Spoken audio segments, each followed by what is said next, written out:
terutama untuk yang kawasan inti pemerintahan dan juga di bidang investasi.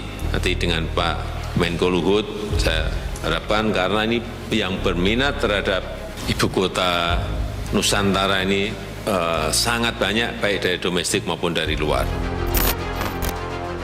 Ini merupakan pekerjaan besar yang kita mulai di tahun 2022 ini, dan pengembangan IKN akan menjadi salah satu motor penggerak pertumbuhan perekonomian di Indonesia.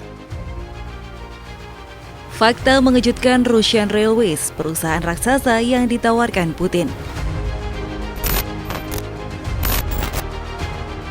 Sebelumnya, perusahaan Jepang SoftBank batal berinvestasi 100 miliar dolar Amerika Serikat dalam proyek pembangunan ibu kota Nusantara.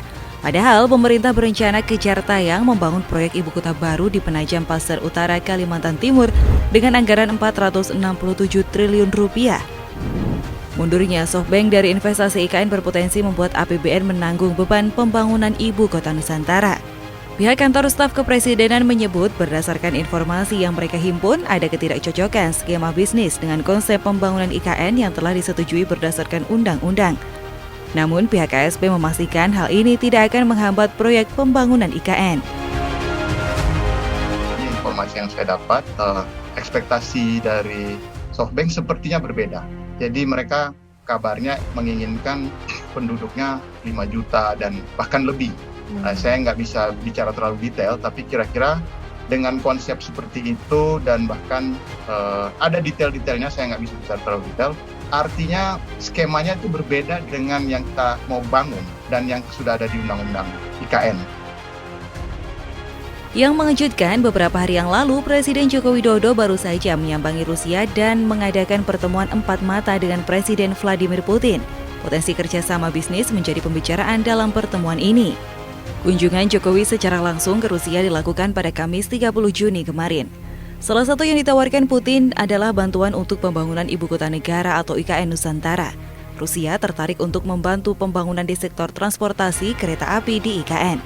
Presiden Rusia Vladimir Putin memang menyampaikan keinginan Rusia untuk ikut membangun ibu kota negara atau IKN Nusantara di Kalimantan Timur.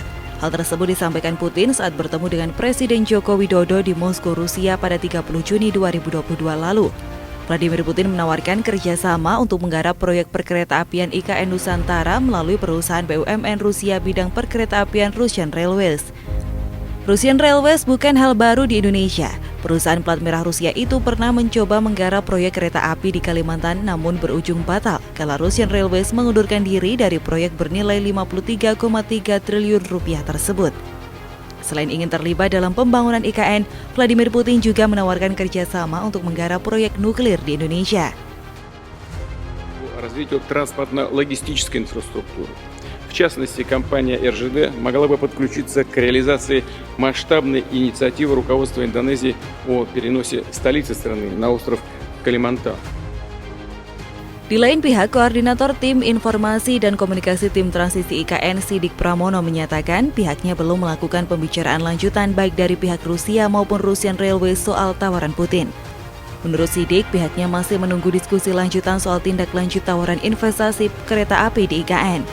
Sejauh ini karena belum ada diskusi lanjutan, pihaknya belum bisa berbicara banyak soal rencana Rusia, termasuk soal tawaran rute dan biaya proyeknya.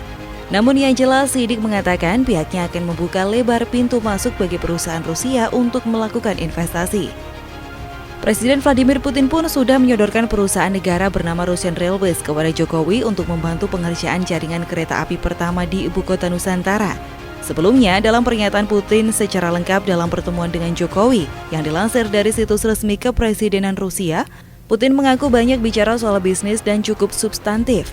Pihaknya mengatakan Rusia dan Indonesia punya banyak potensi kerjasama bisnis dalam pengembangan infrastruktur transportasi dan logistik.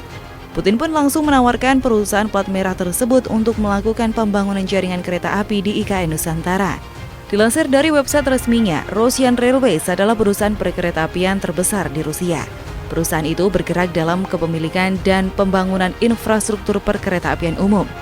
Federasi Rusia adalah pendiri dan pemegang saham tunggal Russian Railways. Dengan kata lain, perusahaan ini juga dimiliki langsung oleh pemerintah. Perusahaan mengklaim telah menempati peringkat tinggi di antara operator kereta api terkemuka di dunia berdasarkan volume angkutan barang dan penumpang serta panjang jaringan infrastruktur kereta api. Russian Railways mengklaim perusahaan telah menjadi pemilik jaringan kereta api terpanjang ketiga di dunia. Panjang operasional jalur kereta api yang dikelola perusahaan ini mencapai 85.600 km, lebih dari 2 kali panjang Khatulistiwa. Sementara itu, Russian Railways juga mengklaim menjadi perusahaan terbesar kedua di dunia berdasarkan panjang jalur listrik yaitu sepanjang 43.850 km.